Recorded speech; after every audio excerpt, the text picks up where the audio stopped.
Hello guys, welcome back to another topic. और इसमें हम पढ़ने जा रहे हैं simplification of context free grammar या reduction of context free grammar.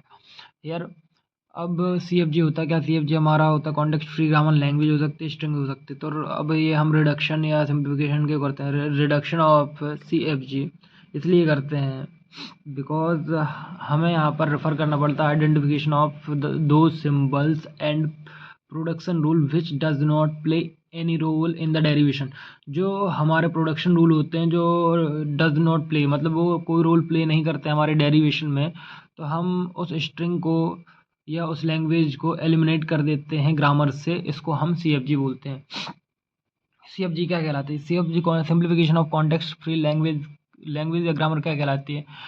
Reduction of CFG मतलब जो हमारा कॉन्टेक्स्ट फ्री ग्रामर है उसको रिड्यूस करना।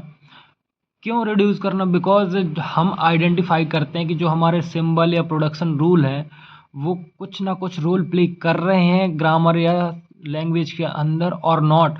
बिकॉज जो हमारे नॉन यूजेबल प्रोडक्शन या नॉन यूजेबल या प्रोडक्शन और सिंबल होंगे उनको हम एलिमिनेट कर देंगे स्ट्रिंग से, लैंग्वेज से, बिकॉज वो कोई रोल प्ले नहीं कर रहे हैं। तो इसमें 3 मेथड का यूज़ किया जाता है: remove of null production and elimination of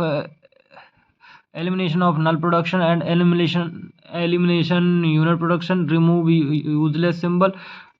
पहला यूज रिमूवलेस सिंबल में 2 होते हैं। पहला होता है delete production, those are not driving any string, जो कोई भी स्ट्रिंग ड्राइव नहीं कर रहे हो हम ऐसे उनको निकाल देते हैं।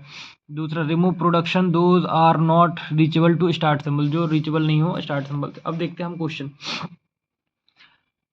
हमको करना है रिमूव नल प्रोडक्शन। तो नल प्रोडक्शन कैसे करते हैं? नल प्रोडक्शन एप्सिलॉन से बना होता है। तो देखो, जैसे ए बी और A B A epsilon B A, यहाँ से हमें ए बी का निकालना। तो हमने बी का हटाया एप्सिलॉन, ठीक है। पहले हम बी का एप्सिलॉन हटा दें, ठीक है। तो ए बी और ए में एप्सिलॉन पुट कर दिया तो हमारे पास बी बच गया, ठीक है। अब बी में बी से ए बच गया, बिकॉज एप्सिलॉन यहाँ रखेंगे तो बी बचेगा, ठीक है। अब इसको हम ऊपर ले जाते हैं। तो A tends to A B, A tends to A B और A tends to epsilon B. तो ए बी बच गया तो ये बच गया, ए इक्वल टू बी। तो ये यार पुट करेंगे एस ए बी। ए में रखा है एप्सिलॉन तो बी बचा, बी में एप्सिलॉन रखा तो ए बचा। तो ए और ये पूरा आ गया और बी ये आ गया।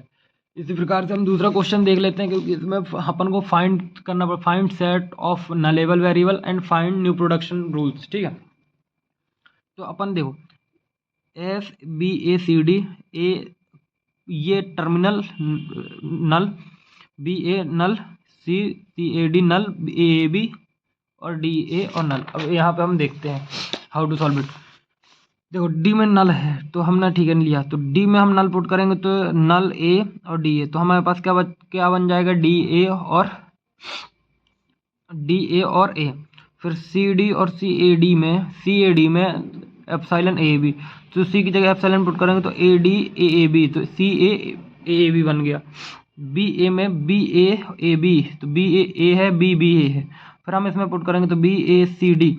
तो यहाँ से क्या बनेगा? B A C D, B A C epsilon. तो यहाँ पे डी की जगह हमने एप्सिलॉन रखा तो B A C D, B A C, B ए और B A C D, B A C, B ए बनाया, ठीक है।